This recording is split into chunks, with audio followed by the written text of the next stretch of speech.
que a gente vai para o momento das perguntas e do debate. Lembrando que elas podem ser encaminhadas pelo número de WhatsApp, o número está na tela, 999-22-1411, o DDD é o 27 mesmo. Então, quem quiser encaminhar alguma pergunta, por gentileza, já pode fazer a partir deste momento. Vamos, então, compor o nosso palco para este momento de moderação e que as perguntas possam ser, então, feitas aos nossos palestrantes. Então, vamos convidar ao palco, neste momento, para a moderação, o vice-presidente de Relações Institucionais do IBF Espírito Santo e o superintendente de Negócios de Pessoa Jurídica do Banestes, Cícero Barcelos. A coordenadora da Câmara de Gestão Estratégica e Sustentável do IBF, gerente de Estratégia, Planejamento e Orçamento do Sebrae Espírito Santo, Daniela Negri.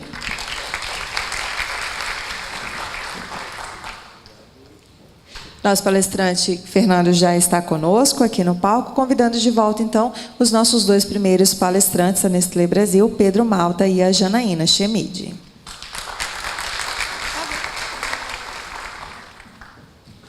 Primeiro, parabenizar a todos vocês, Pedro, Janaína, Fernando aí, por compartilhar tantas informações, experiências e resultados exitosos como vocês fizeram nessa manhã. Grandes empresas, sem dúvida, são referência. E quando a gente percebe que, além do resultado, tem todo um propósito, isso agrega bastante. O IBF, sobretudo, ele acredita na geração de resultado. Uma frase aí do Pedro no início, correto, Pedro? Não tem benevolência. O que move é a questão de resultado. E quando isso acontece a partir de um propósito e com a criação de valor compartilhado, fica muito mais relevante e o impacto na nossa sociedade. Então, a gente fica muito feliz e, por isso, o mote do projeto esse ano. O IBF acredita em resultado e na geração e retorno para a sociedade. Inevitável. O Macejador fez muito sucesso. Muito sucesso. Então, já estão pensando aqui como é que nós vamos fazer com o IBF. Bom, primeira pergunta, para a gente iniciar o painel, enquanto vocês já enviam as perguntas individuais, é assim, eu queria que vocês comentassem um pouquinho, a gente está falando de grandes empresas, de grandes capacidades de investimento, de aglutinar cérebros, ideias e iniciativas. Ok. Fala um pouquinho quantas vezes e as principais formas que vocês foram testados ao longo da jornada. Você falou do episódio lá do empresário americano, da grande rede. E aí, e no nosso dia a dia? Como funcionou no dia a dia de vocês? Na Toca, na Nestlé?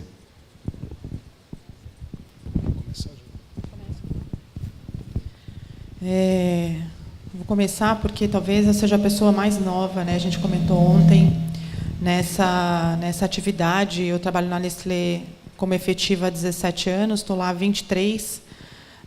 A área de Creating Share Value na Nestlé está dentro de comunicação, eu estou em comunicação desde que eu estou lá na Nestlé, mas só há 4 meses eu trabalho, eu fui convidada para compor o time de criação de valor compartilhado e comentamos alguns dos desafios diários, né?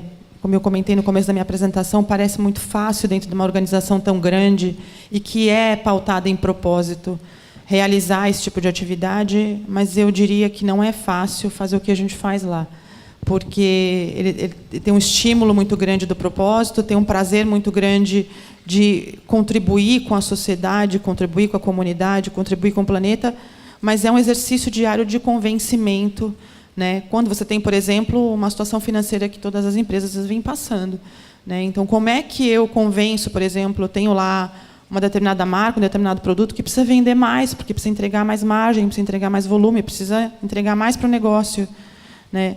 Se a gente vender sabão em pó, é só colocar uma colherinha maior ali na porção da dona de casa que ela vai usar mais, consequentemente ela vai comprar mais. Se eu estou dizendo sobre Nestlé para crianças mais saudáveis, eu também preciso entregar do ponto de vista de nutrição, saúde e bem-estar para essa sociedade. Então, eu não posso aumentar a colher, por exemplo, do Nescau, para que a criança consuma mais. Ela precisa consumir a porção correta dentro dos pilares. Então, eu preciso convencer aquela marca que, sim, ela tem que vender mais, a gente sabe que ela vai entregar mais, mas ela precisa fazer por outros meios, por outros caminhos. Inclusive, ela precisa ajudar a gente no programa Nestlé por Crianças Mais Saudáveis, né? Trazendo, por exemplo, o que citei nesse CAL, iniciativas como uma iniciativa que é um piloto em São Paulo, que chama Jogadeira, que a gente conhece, mas a gente vai começar a multiplicar agora. Uma iniciativa sem marca, inclusive, que a Nescau faz, que é transformar espaços públicos em espaços de lazer, em ruas de lazer, como a gente brincava quando a gente era criança, colocando ali, com a parceria da Ana Moser, que é Instituto Esporte e Educação, uma forma de competir, brincar, de um jeito lúdico, resgatando essa coisa do brinque ativamente. Então, eu preciso convencê-lo que ele vai conseguir fazer isso através de outras ferramentas e colocando a criança para brincar mais, colocando a criança para contribuir mais com o próprio desenvolvimento dela através dessas iniciativas. Bacana. Quer comentar? Adicionar aí algo, Fernando? Olha, a gente tem, bom, eu citei um pouco ali, desde o início, vários desafios, o nome que foi gritante, mas é interessante, só para acrescentar, a gente recebe críticas do próprio mercado orgânico. Mas fala, pô, por quê? Porque existem setores que querem atividade em pequena escala, onde a família trabalha, né? Coleta automatizada, para alguns, é um crime, né? Porque está entrando uma máquina dentro do processo produtivo. Então, até nisso só que a gente optou, de vez de ficar reclamando, a gente optou em ser autor disso. Então, a gente trabalha dentro da Câmara de Produtos Orgânicos para discutir a normativa orgânica e influenciar. Porque, se quiser ter impacto, precisa ter escala, senão não é economicamente viável, você não replica. O nosso ponto sempre é esse. Então, mesmo dentro do setor, a gente enfrenta esse tipo de contraponto, né? Mas a gente encara isso como natural de um processo que está começando e também um desafio, e a gente se motiva a discutir isso. Ou seja, pegando uma carona na tua fala, Janaína, propósito ou firmeza de propósito é que nem valor. É aquilo que, no momento e na trajetória da empresa, é inegociável. Ou seja, não vale gol de mão. Muito bom. E Fernando, se eu entendi bem, ou seja, a persistência é um fator determinante, não só nas questões econômicas, mas na questão ideológica, política, e fazer aquilo se traduzir na realidade. É o que você falou, os valores, eles são valores, né? Não pode ser, você não pode abrir mão pela conveniência do negócio. Eu vou dar um exemplo. Quando a gente estava começando a crescer, a gente não tinha capacidade de recriar ave dentro do nosso sistema. Então, eu recriava fora, é permitido. Porém, quando essa ave chega, ela tem que ficar 75 dias sob alimentação orgânica para se transformar numa ave orgânica e aí eu poder colocar o certificado. Nesse momento, a área comercial nossa ficava assim, pelo amor de Deus, está faltando ovo. Põe ovo para vender, põe ovo para vender. A gente escuta assim, mas quem vai saber que se tem 75 dias, ou tem 60, ou tem 50? Nós vamos saber. Nós vamos saber. Vai ficar, não vamos faturar enquanto não der o 76º dia. Então, é esse tipo de exemplo que é a firmeza de valor e de propósito. Entendeu? É isso aí. Parabéns. Bom dia a todos. Rapidamente reiterar aqui o nosso agradecimento ao Fernando, à Jana, ao Pedro, enfim, pela gentileza de estar aqui conosco hoje compartilhando as experiências exitosas, mas as agruras também, que envolvem esse desafio de grandes empresas, de médias empresas e de todos nós em compartilhar valor para a sociedade, né? Eu gostaria de iniciar rapidamente com duas perguntas, uma para a Nestlé, outra para a Toca, e aqui também dando voz às perguntas que chegaram por meio do WhatsApp. Em relação à Nestlé, Jana e Pedro, a gente gostaria de saber se tem uma estratégia específica de gestão da cultura organizacional, que imagino que seja hercúlea, numa organização de 380 mil colaboradores mundo e 20 mil Brasil. Então, vamos trazer para o 20 mil Brasil. Qual a estratégia de gestão de pessoas visando exatamente perpetuar e, enfim, reiterar a importância dessa visão cultural clara, permeando toda a atividade Brasil? Obrigado pelo questionamento. E, de fato, é bastante desafiador. São 20 mil colaboradores. Eu diria que esse trabalho nunca termina. né? Começa, sem dúvida nenhuma, no recrutamento, né?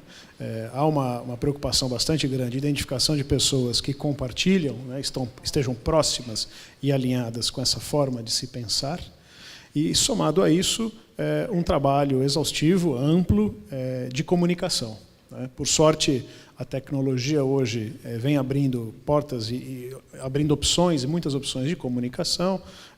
O WhatsApp é uma delas, mas hoje, enfim, as mídias sociais, né, e está havendo uma releitura ou uma adaptação das mídias sociais para o ambiente corporativo, que tem permitido hoje o nosso presidente se comunicar com o operador nas mais de 20 fábricas pelo Brasil, de maneira instantânea, muito rápida. As atividades que eu e minha equipe fazemos no interior do Brasil são automaticamente também divulgadas para a equipe de vendas, os repositores nos supermercados, que podem falar do Nescafé Plan, da Vaca, né, que tem a preocupação do bem-estar, e assim por diante. Então, eu diria que uma preocupação na definição do perfil de quem vem trabalhar conosco, né, e um exercício constante de comunicação desses princípios e valores. Perfeito. Aproveitando o nosso tempo, né, que é tão curto, enfim... Fernando, em relação à toca, bom, aqui no Espírito Santo, é um estado pequeno, e 75%, em torno de 75% das nossas propriedades rurais não chegam a 15 hectares, né? Então, a gente tem um desafio aí, hercúleo, se assim olharmos, de mudar o perfil desses pequenos produtores. E aí, nesse aspecto, de forma bastante pragmática, quais seriam os 3 fatores de sucesso para um pequeno empreendedor agrícola ter êxito nessa transformação, nessa virada de chave do tradicional para o futuro, não, para o presente desafiador, e que é uma questão de sobrevivência, talvez, o orgânico? Bom, obrigado pela pergunta. A solução não é tão simples, mas a gente entende, para fixar o homem no campo, pequena propriedade, como o próprio Nestlé falou, o pessoal vai embora mesmo, o jovem, né? Ele não tem atrativo para ficar ali, não tem renda.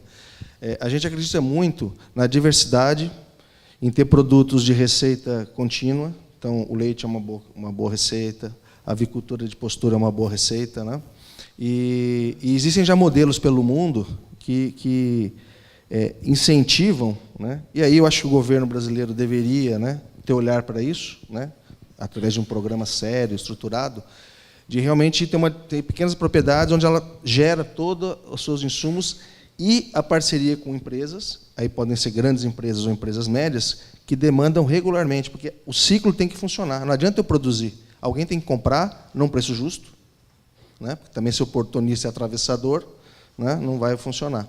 Então, a gente acredita muito nisso. Numa parte da fazenda, a gente tem 80 hectares, que a gente está começando a esboçar algo assim, né, em criar módulos de pequena propriedade, inclusive com papel de regenerar o solo, e para ele ter atividades que possibilitem ele ter uma receita recorrente e constante, e ajudar, ao mesmo tempo, a melhorar o solo, enfim. Então, acredito nisso. Um piloto. Um piloto, isso. Pessoal, uma última pergunta em função do tempo. Gostaria de saber sobre a composição do time da Fazenda da Toca. Seguem as estruturas formais organizacionais ou algo mais inovador e diferenciado? Foi a pergunta da Andréia, da BRH. Então, eu vou te falar, nessa caminhada, em algum momento, a gente pensou em adotar algumas práticas um pouco mais modernas, né? Holocracia, né? Mas a gente observou um desafio, sabe? A gente acredita nisso, em formas diferentes. Só que quando você tem uma estrutura nova, pessoas novas, para um negócio novo, né? Nós trouxemos pessoas para o time com experiência nas suas especialidades, né? Para transmitir isso. Então, o nosso aprendizado foi que, para ter um sistema alternativo, você tem que ter os colaboradores prontos para aquele sistema. Porque, senão, ele não sabe para onde vai. Porque, se não tem ninguém para direcionar, foi o nosso aprendizado. Não que a gente abandonou, a gente deu um passo atrás, né? E tem buscado trazê-los, prepará-los para isso, com treinamento, ciclos de debate de problemas da área, enfim, para criar essa cultura e a capacitação do colaborador para poder opinar, né, e trazer de baixo para cima algumas sugestões. Mas é assim que a gente tem trabalhado. Mas eu acredito muito nesse trabalho de trazer colaboradores, pessoas de fora, para visitar, para criticar, para contribuir de alguma forma. É assim que a gente tem trabalhado lá. Muito bacana. Se, por um lado, pode frustrar não ter uma estrutura do Vale do Silício, mostra para a gente uma outra coisa. É que, para fazer coisas diferentes, a gente não precisa mudar tudo. A gente pode aproveitar uma série de coisas que existem nas nossas empresas e optar por um caminho e fazer de forma diferente. Então, por outro lado, também é alentador isso. A gente não precisa reinventar um mundo para fazer coisas diferentes e impactar a nossa sociedade. Em função do tempo, pessoal, eu vou precisar encerrar. As perguntas estão aqui, elas serão encaminhadas para os nossos convidados, os nossos palestrantes. Dentro do possível, eles vão responder e a gente busca retornar para vocês. Eu acho que, como final dessa nossa fala aqui, eu acho que vale a gente pensar o seguinte: se as empresas são uma mola propulsora da mudança, nós, como clientes, como cidadãos, como voluntários, nas nossas empresas, nas nossas famílias, a gente também é responsável por esse movimento, porque a cadeia só fecha esse ciclo no cliente, e ele muda também nas escolhas que a gente faz, quer seja com os nossos filhos, quer seja com a nossa alimentação. Pelo IBEF, eu gostaria de agradecer. Ok? Cícero, pessoal, só um momentinho, me perdoe quebrar um pouquinho do protocolo, estamos à vontade aqui, já nesse momento. E tem uma última pergunta assim, extremamente importante para a Nestlé, que é da Jéssica, da PAG. Nestlé, como o aumento do uso das máquinas de café em cápsulas, com o aumento do uso, das máquinas de café em cápsulas, surgiram os problemas relacionados à reciclagem das mesmas. Como a empresa está atuando na responsabilidade de reciclagem, recolhimento dessas cápsulas, conscientização e motivação da sociedade em relação a esse assunto?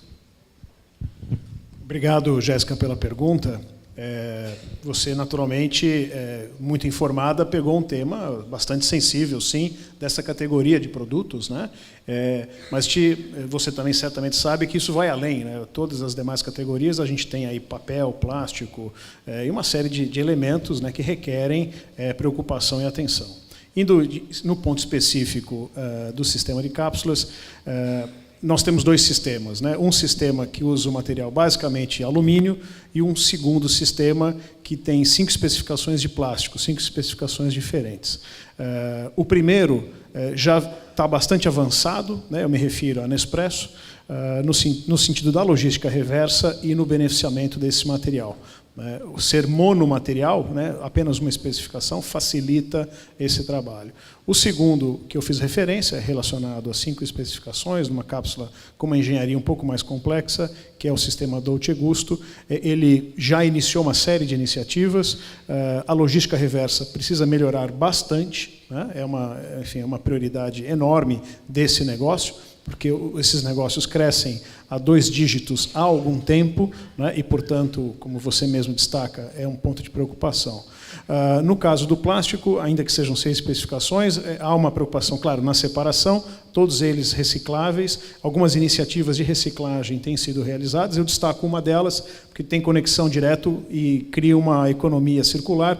Nós usamos esse plástico para fazer os tubetes, que é o dispositivo para a produção e propagação do café Conilon, e a gente faz o subsídio à aquisição de mudas. Então, os viveristas do Espírito Santo, alguns que são parceiros nossos, têm acesso a esse dispositivo plástico que vem da cápsula reciclada, né?